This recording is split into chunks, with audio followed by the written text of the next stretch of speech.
Aleluia. Você pode abrir um novo aplauso ao Senhor. Louvado seja o nome do Senhor. Sabe, querido, você pode sentar. Eu quero dizer para você que eu estou animado. Quero dizer para você que há uma expectativa no meu coração nessa noite, porque eu acredito que Deus está gerando, sabe, nessa noite uma motivação nova. Eu acredito nisso. Eu acredito nisso quando eu entrei na porta. Quando eu entrei ali pela porta hoje à noite, veio uma música na minha mente. Eu não vinha pensando em música nenhuma. E quando eu cheguei ali na porta, eu comecei a cantar uma música. E a música que veio ao meu coração foi uma música muito particular, que diz assim: antes eu te conhecia, de ouvir falar, mas agora de contigo andar, eu sei que Deus te tenho, meu Rei, Senhor e Pai. Me alegro em tua presença mais e mais. Sabe, querido, eu acredito que Deus quer gerar em nós essa satisfação. E o que Deus colocou no meu coração foi: aproveita o tempo. Então você que está aqui nessa noite, querido, aproveita o fato de você estar aqui nessa noite. Aproveita, toda vez que você chegar nesse lugar, aproveita o tempo de louvor. Aproveita o tempo da oração, não se prenda mais nada, dê glória a Deus, diga aleluia, exalte o nome do Senhor, louve o nome do Senhor, exalte o nome do Senhor, porque a Bíblia diz que Deus é o maior motivo de louvor. Ele é digno de ser louvado. E eu nessa noite quero compartilhar com você uma palavra, e junto com essa palavra eu faço uma pergunta retórica. Eu quero perguntar para você o seguinte: quem aqui já tomou uma decisão ou teve algumas atitudes que você tinha a certeza de que você estava certo? Você tomou aquela atitude, você tomou aquela decisão convicto de que aquilo que você estava fazendo era correto. Quantos já tiveram essa atitude? Eu já tive. Eu já fiz isso também. Mas a pergunta é: e quantas vezes você, depois de ter tomado a decisão, depois de ter tido a atitude, você descobriu que você estava errado? E quando você descobriu que estava errado, a minha pergunta para você, não precisa me responder: o que você fez ao saber que você estava errado? Qual foi a sua postura ao saber que você estava errado? Queridos, eu já tomei atitudes assim. Eu já falei algumas coisas que depois eu descobri que eu estava errado. E pode ser que daqui a algum tempo eu descubra que ainda hoje eu falo e às vezes tomo algumas atitudes erradas. E é bem interessante porque a Bíblia, biblicamente falando, a Bíblia nos diz que quando a gente percebe que a gente erra, a Bíblia nos aconselha a reconhecer o erro. E reconhecendo o erro, se arrepender sinceramente. E se for algo que tenha ferido a integridade de Deus, é arrepender-se, correr para Ele e receber o perdão dele. Porque, querido, muitas vezes a gente corre, a gente até sabe que errou, a gente sabe que precisa tomar uma atitude diferente, mas a gente não vai até Deus. A gente não se volta para o Senhor, a gente se esconde, ou se acha indigno. Mas nós somos, a Bíblia nos aconselha a correr para o Senhor e receber dele o perdão. E para que isso aconteça, para que você se volte para o Senhor sinceramente e receba o perdão dele, isso envolve humildade, isso envolve confissão, isso envolve um desejo íntimo por mudança e reconciliação. Seja com Deus, seja com pessoas. Porque pode ser que você tome alguma atitude, você não tenha a oportunidade imediata de ir até a pessoa que você magoou, que você feriu, que você ofendeu, que você enganou por algum motivo. Talvez você não tenha a oportunidade. Mas, queridos, oportunidade, é importante que a gente vá até a pessoa que foi prejudicada pelo erro que cometemos e a gente peça desculpa, reconheça que erramos e falemos para a pessoa: olha, você desculpa, eu errei, eu falei, eu não era para ter falado, eu não era para ter feito, eu não deveria ter agido assim, eu não deveria ter me comportado dessa maneira, você me perdoa. Se a pessoa te perdoar, amém. Se ela não te perdoar, é com ela. A tua parte você fez. Havendo oportunidade, faça isso, querido. Busque a sabedoria e a orientação nas Escrituras. Buscar a sabedoria e a orientação nas Escrituras, elas nos ajudam a evitar erros futuros. Buscar orientação e sabedoria nas Escrituras nos ajuda a evitar os erros futuros. Quando nós reconhecemos que cometemos o erro, pedimos o perdão de Deus e vamos até a Escritura buscar o entendimento e saber qual é a melhor maneira de se comportar, de se mover, de caminhar, o que Deus espera de nós, o que a Bíblia diz como referência para a nossa caminhada. Ao entendermos, ao experimentarmos, ao conhecermos isso nos traz benefícios.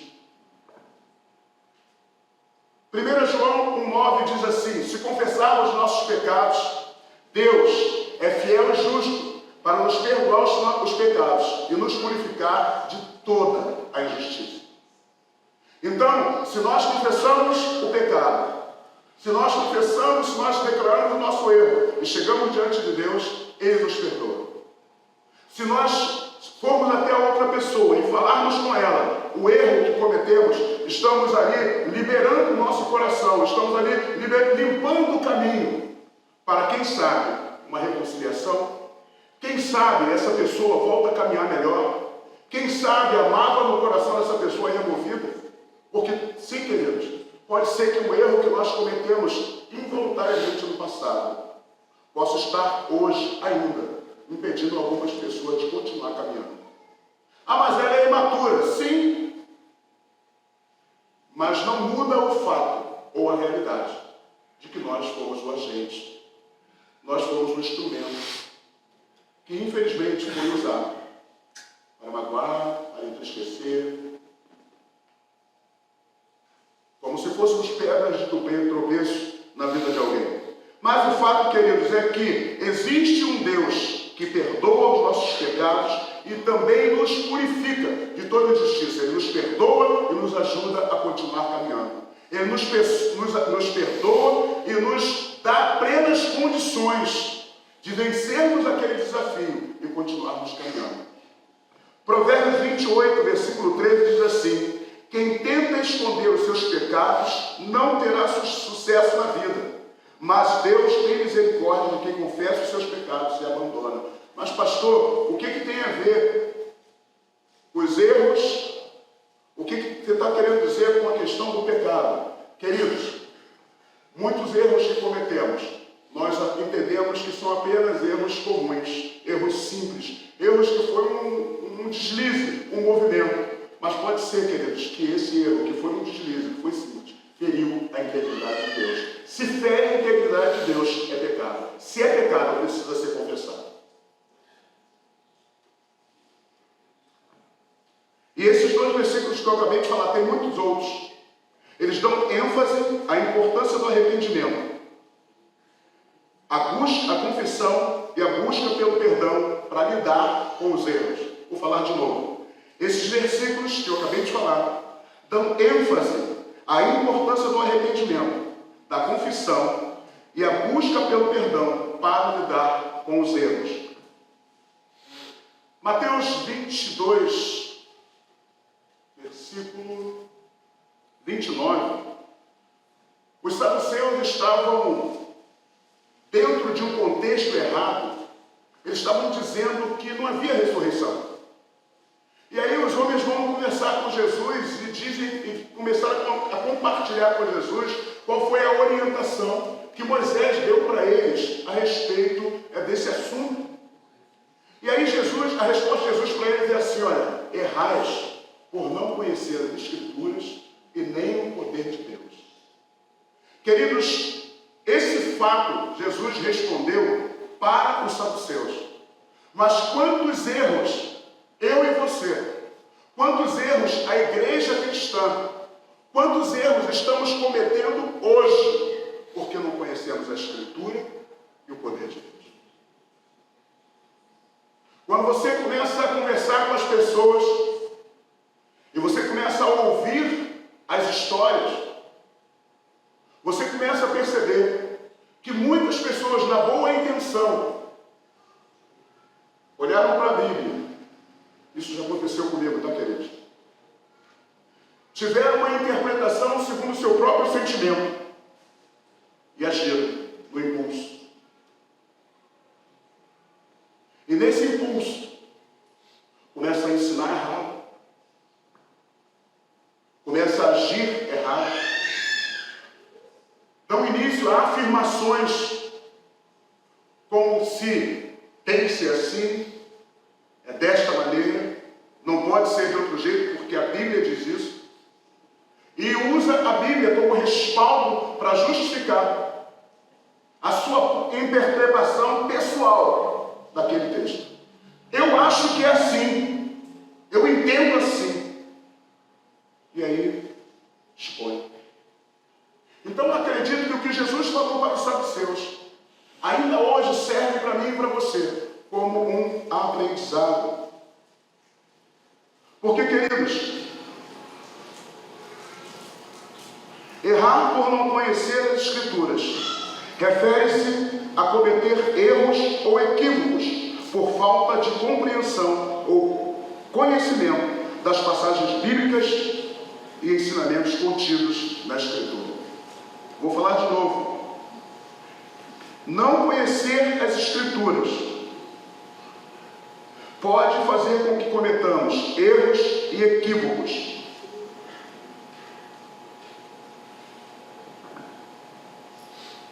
Uma compreensão inadequada das Escrituras pode nos levar a interpretações equivocadas ou ações incorretas. Nessas 2 quarta-feiras, eu quero compartilhar com você sobre libertação. Eu quero falar um pouquinho com você sobre libertação. Mas vamos ver um pouquinho o que a Bíblia fala sobre libertação. O que é libertação bíblica? Libertação é o ato de ser resgatado ou liberto de algo que nos escraviza ou aprisiona. Eu falei de erros, falei dos erros que nós já cometemos um dia, das ações que nós tivemos, dos reconhecimentos que já tivemos que erramos, mas também que nós precisamos entender que se sabemos que erramos, precisamos ter o caminho do conserto. Erramos, vamos consertar.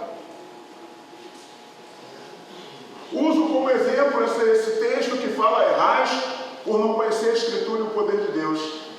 E pego esse texto como um conselho para mim.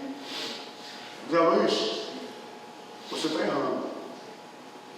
Porque você precisa conhecer um pouco mais das Escrituras e experimentar mais do poder de Deus.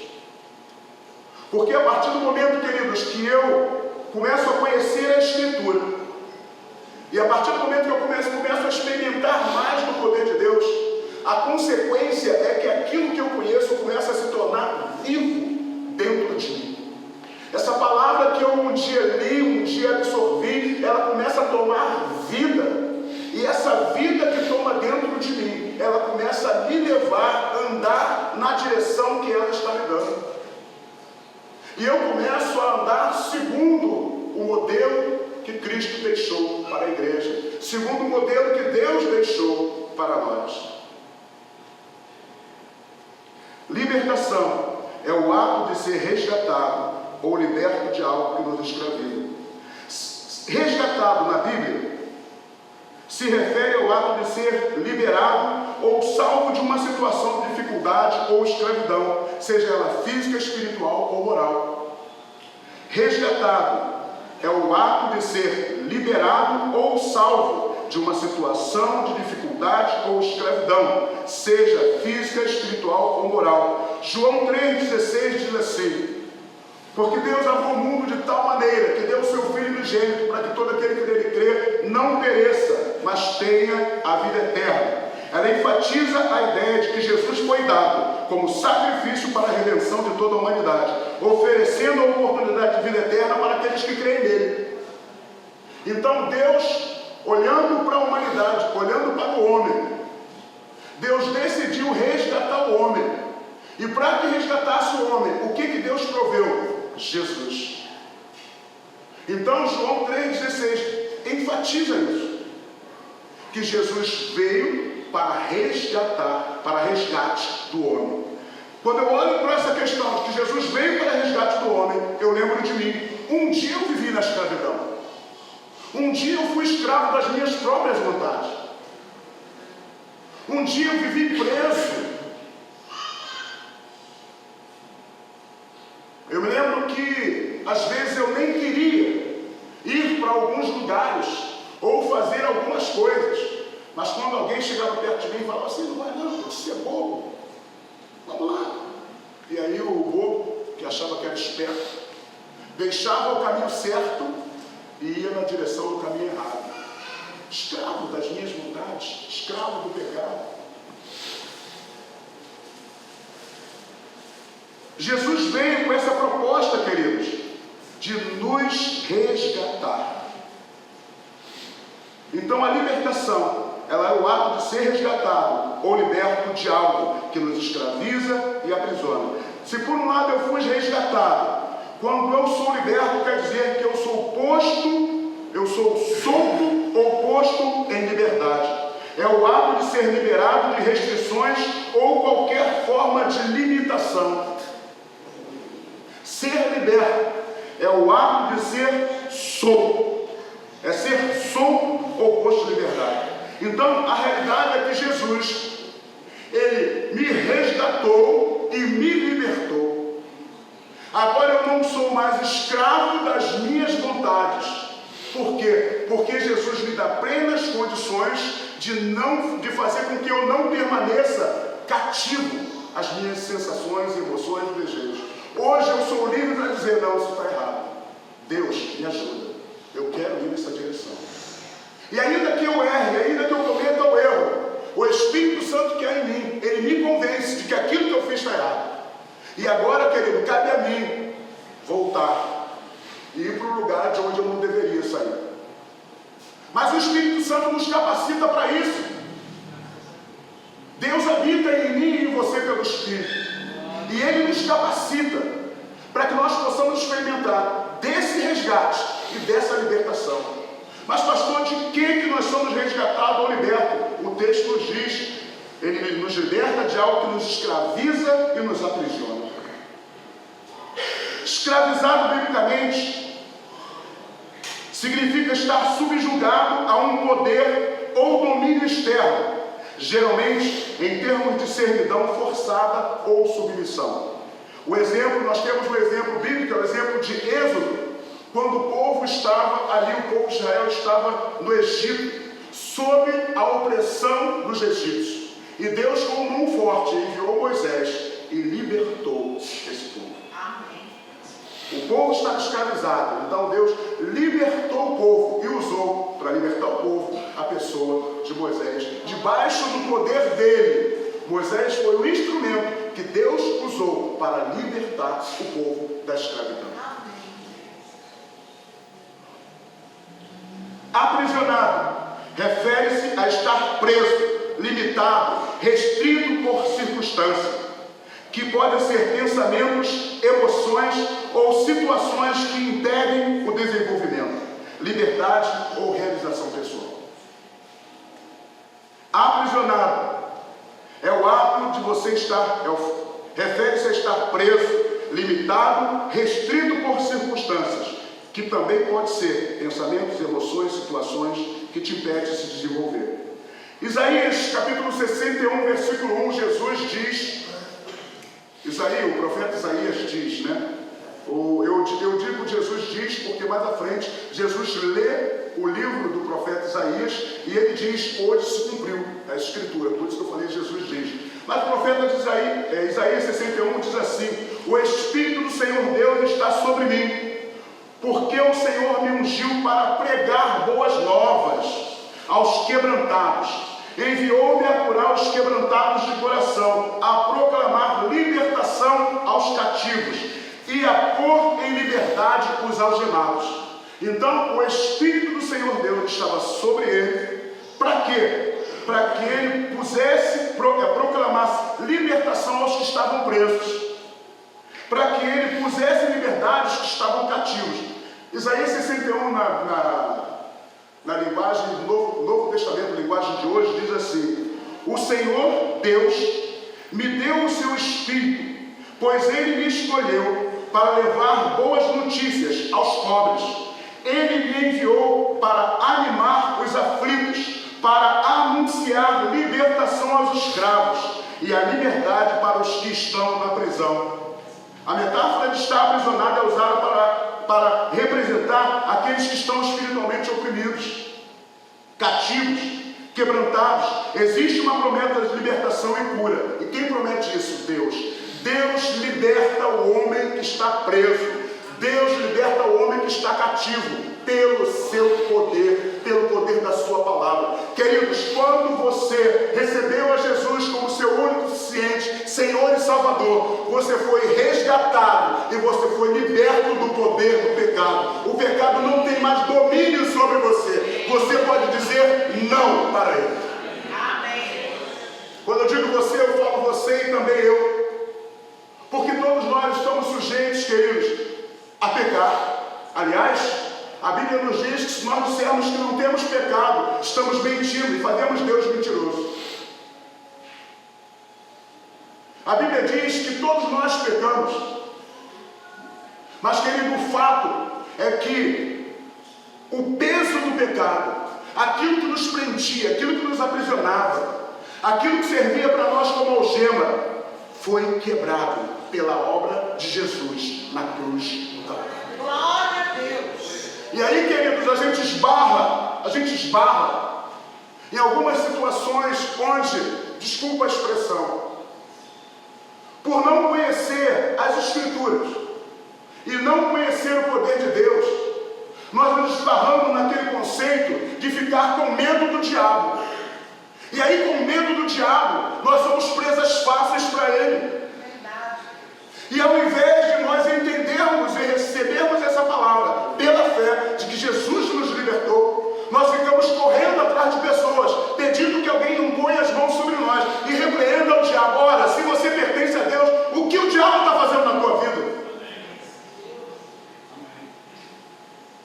Se você pertence a Deus, se você tomou uma decisão por Ele, se você desceu as águas do batismo, se você hoje é nova criatura, por que você está sendo manipulado pelo diabo? Querido, a palavra de Deus diz que nós somos salvos pela fé. Se você não tiver fé, não tem como você viver a vida cristã. É fé em Deus. Jesus falou assim: se você crê em mim, se creres em mim, como diz as Escrituras, do teu interior fluirão rios de água viva. Querido, não vai ser necessário que venha algo de fora para mudar você, não. O que muda você é de dentro para fora. É o poder da palavra acontecendo dentro de você. É a palavra que se torna viva. É a palavra que se torna poderosa dentro de você. E ela causa uma explosão. Ela quebra com toda a estrutura. Ela remove toda a mentira do diabo. Ela remove a mentira do inferno. Você é livre porque Jesus te libertou. Você pode aplaudir a Ele. Você é livre dele. Jesus te libertou. Anda na liberdade que Ele conquistou para você. Aleluia. Aleluia. Querido, saiba de uma coisa. A obra que Jesus fez na cruz do Calvário foi suficiente para resgatar você. Foi suficiente. Mas, pastor, eu não consigo largar isso, eu não consigo isso, eu não consigo aquilo. Querido, leia a Bíblia, ora, peça a Deus para te ajudar. E para com esse negócio. Porque o inimigo. Porque o inimigo. Porque o inimigo começa a falar, porque Jesus. Porque Jesus. Porque Deus. Porque Deus. Começa a falar em Deus, começa a falar em Jesus. Começa a olhar para você.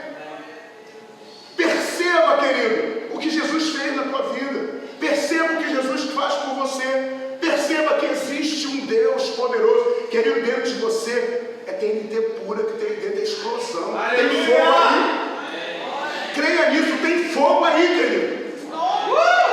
Tem fogo aí. Tem fogo.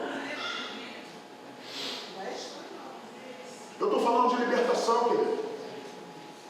E eu não estou aqui nem um pouquinho preocupado com a expulsão do demônio. Sabe por quê? Maior que está em nós do que está no mundo. Amém.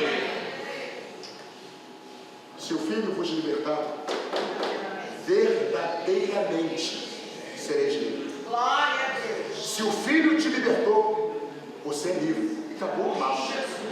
Acabou o papo, querido. Se o Filho te libertou, você é livre e acabou o papo. Ah, mas tem esse negocinho aqui. Se consagra, irmão, vai buscar Deus. Ah, mas eu não consigo, busca mais. Chama o pastor André, vai orar com ele. Chama o pastor Renato. Pastor Renato, chama alguém, querido. Eu preciso orar. Começa a falar isso, eu preciso orar. Eu preciso orar. Eu preciso pôr em prática o meu diálogo franco e aberto com Deus. Eu preciso pôr em prática, sabe, aquilo que eu tenho disponível, que é um caminho aberto. Eu tenho um caminho aberto com Deus. Eu tenho livre acesso ao Pai. Então comece você a orar, comece você a falar, comece você a repreender, comece a dizer: Deus, eu rejeito esse sentimento que eu estou tendo. Deus, a tua palavra diz. E querido, comece a declarar a palavra. Comece a declarar a palavra. A gente gasta muito tempo olhando para a vida, quando a gente deveria gastar mais tempo olhando para Deus. Aleluia! Se a gente tirar o foco de nós mesmos, como eu falo, olhando para o Deus que nos salvou, a vida vai se tornar muito mais fácil. Muito mais fácil. Na Bíblia, a libertação pode ser entendida em diversos contextos. Pode ser que alguém pegue a Bíblia e olhe para a libertação e leve para um contexto onde para ele libertar é impor as mãos. A pessoa se estrebuchar, daqui a pouco, agora ficou bom. Tá, se você não tomar uma postura, daqui a pouco tu dá ruim de novo. Ele é assim, querido. Você está pensando que o diabo é bobo? Você está pensando que o diabo não sabe onde é que está o seu ponto fraco? Claro que ele sabe. Você acha que ele não te conhece? Claro que ele te conhece. Mas ele sabe que você tem um dono. Amém.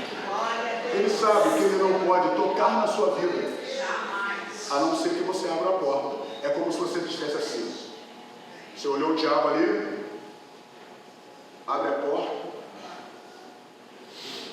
e ele vem, e bagunça mesmo. Querido. Mas se você pertence a Deus, você está guardado. Você está sob a proteção. Então, querido, viva debaixo dessa proteção. E creia na obra que Jesus realizou. Foi suficiente. O que você precisa? Jesus. Mas eu preciso largar isso. Sabe o que você precisa? Jesus. Mas eu não consigo isso. Sabe o que é bom para você resolver isso aí? Jesus. Ah, mas Jesus. O segredo é Jesus. O segredo é Jesus. A Bíblia, a libertação pode ser entendida em diversos contextos, mas eu vou te dar dois. Pode referir-se à libertação do pecado e da culpa. Vamos entender no seguinte contexto: a libertação do pecado e da culpa através do perdão divino. Como ser livre do pecado e da culpa através do perdão divino. 1 João 9, eu já falei. Mateus 11, 28, Jesus diz assim: vinde a mim, todos vós, que estáis cansados e sobrecarregados, e eu vos aliviarei. Vinde a mim, venham a mim, vocês que estão cansados, vocês que estão sobrecarregados. Para aquele que está cansado, há descanso em Jesus.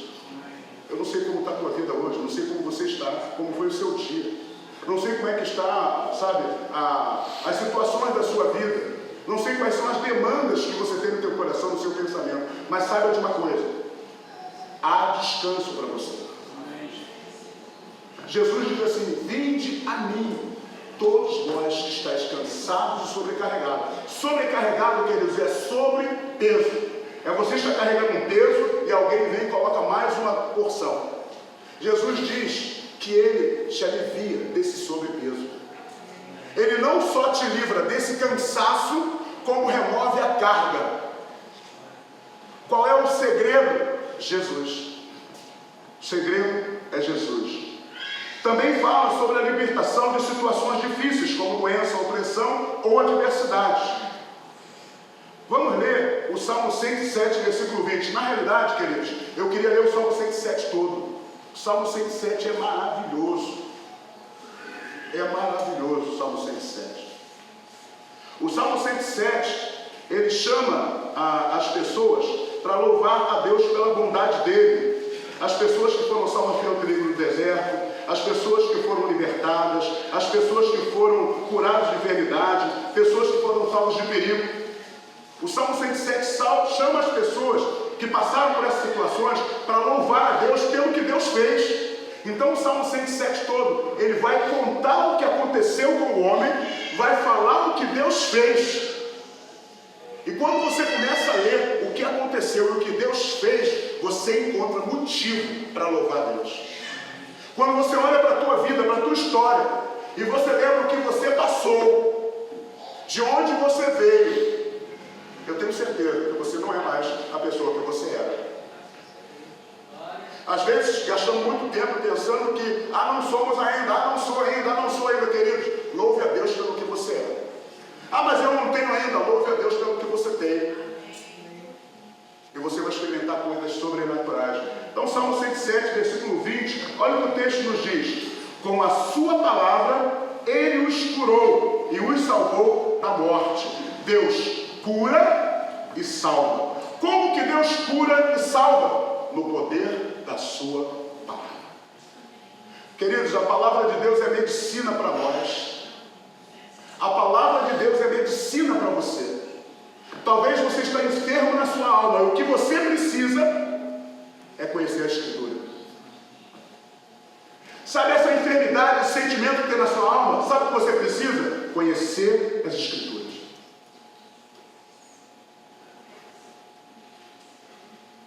Sabe esse impulso que move você por causa do sentimento? Sabe o que você precisa? Você precisa conhecer o poder de Deus. Porque quando você conhece a palavra, ela te impulsiona. Quando você experimenta o poder de Deus, você quer até ir, mas você não consegue. Porque pelo poder de Deus você fica. Você não vai.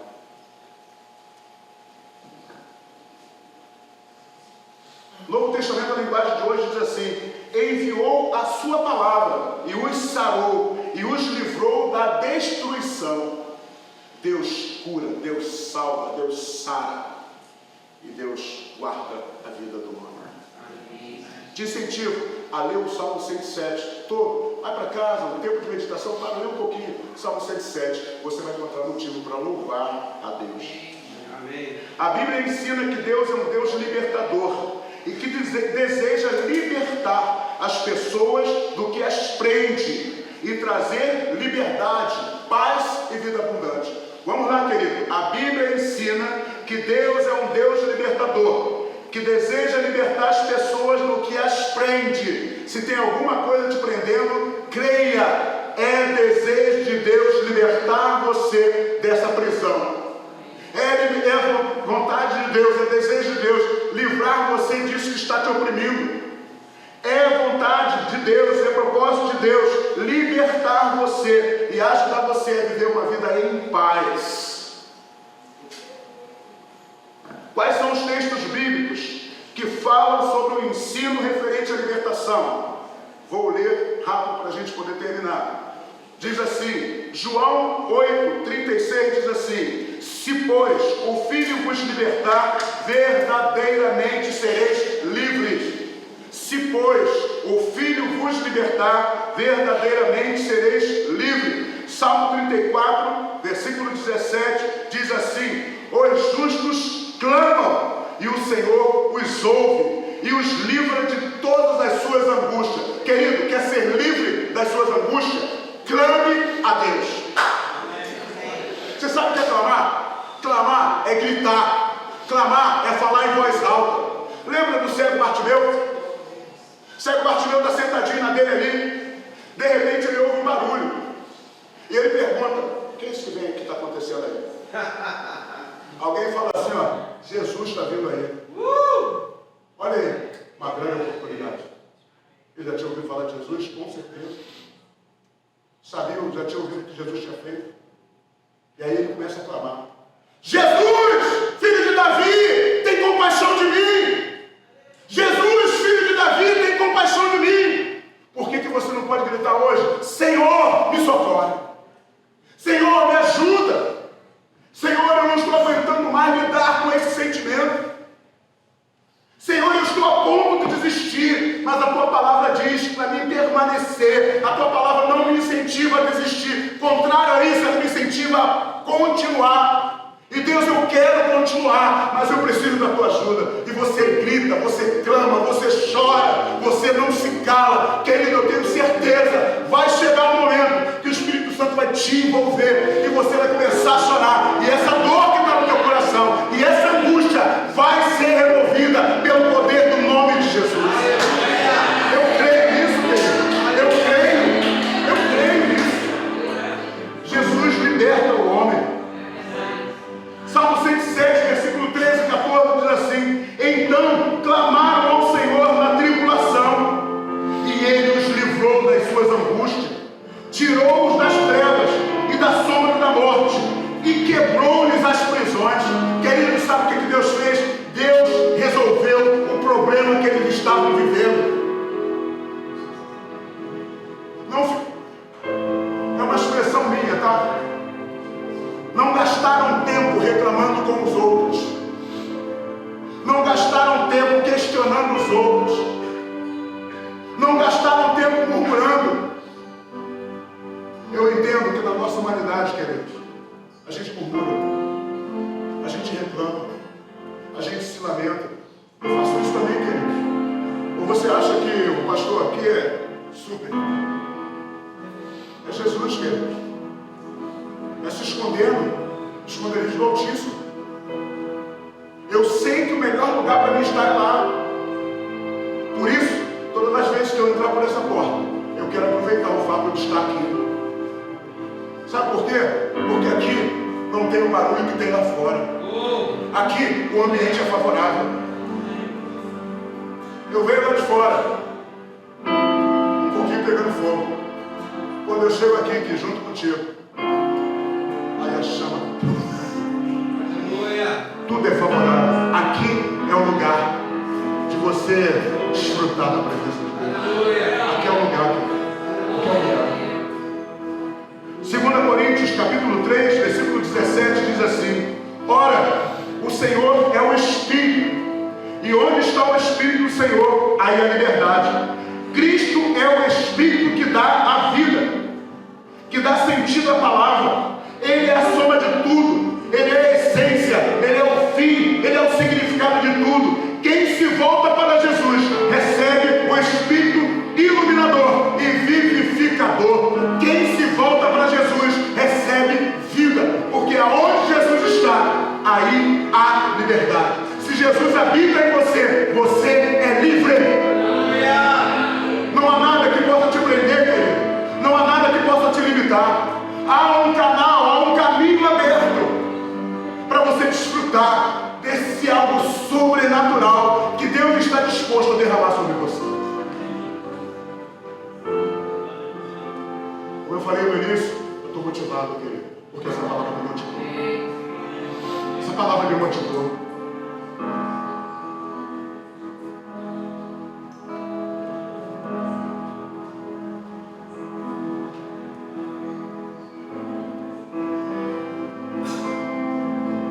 Curvar sua cabeça. Querido, você sabe quais são as suas limitações. vai estar aqui novamente. Vamos continuar falando sobre libertação. Mas a libertação que eu quero continuar falando é sobre a libertação que a Bíblia fala. O que a Bíblia fala sobre libertação? É nesse caminho que eu quero fazer com você. Para que a gente não fique dependendo de A, B ou C. Para que a gente não fique sujeito a argumentações, mas para que a gente se submeta à palavra de Deus e caminhe no poder da palavra de Deus, experimentando a vida abundante que o Senhor conquistou para nós.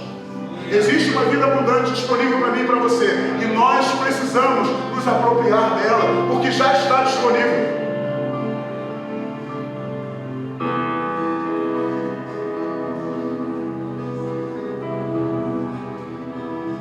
Eu navegarei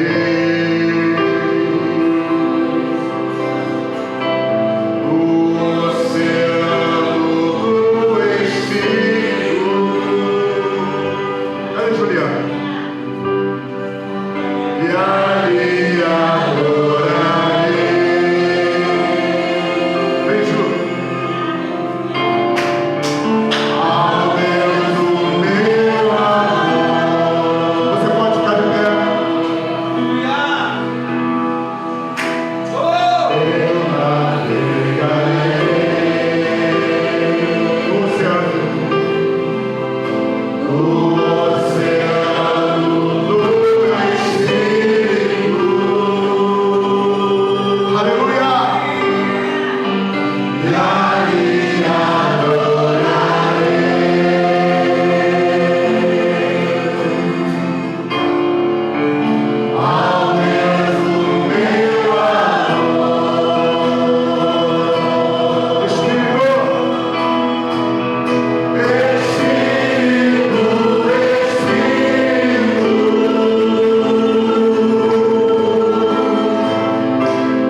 liberto.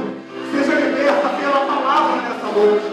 O poder da palavra do Senhor, ela te liberta em nome de Jesus. Em nome de Jesus. Uma boa semana para você, querido. Que a quinta-feira seja uma quinta-feira poderosa. Que você possa viver debaixo do poder da palavra.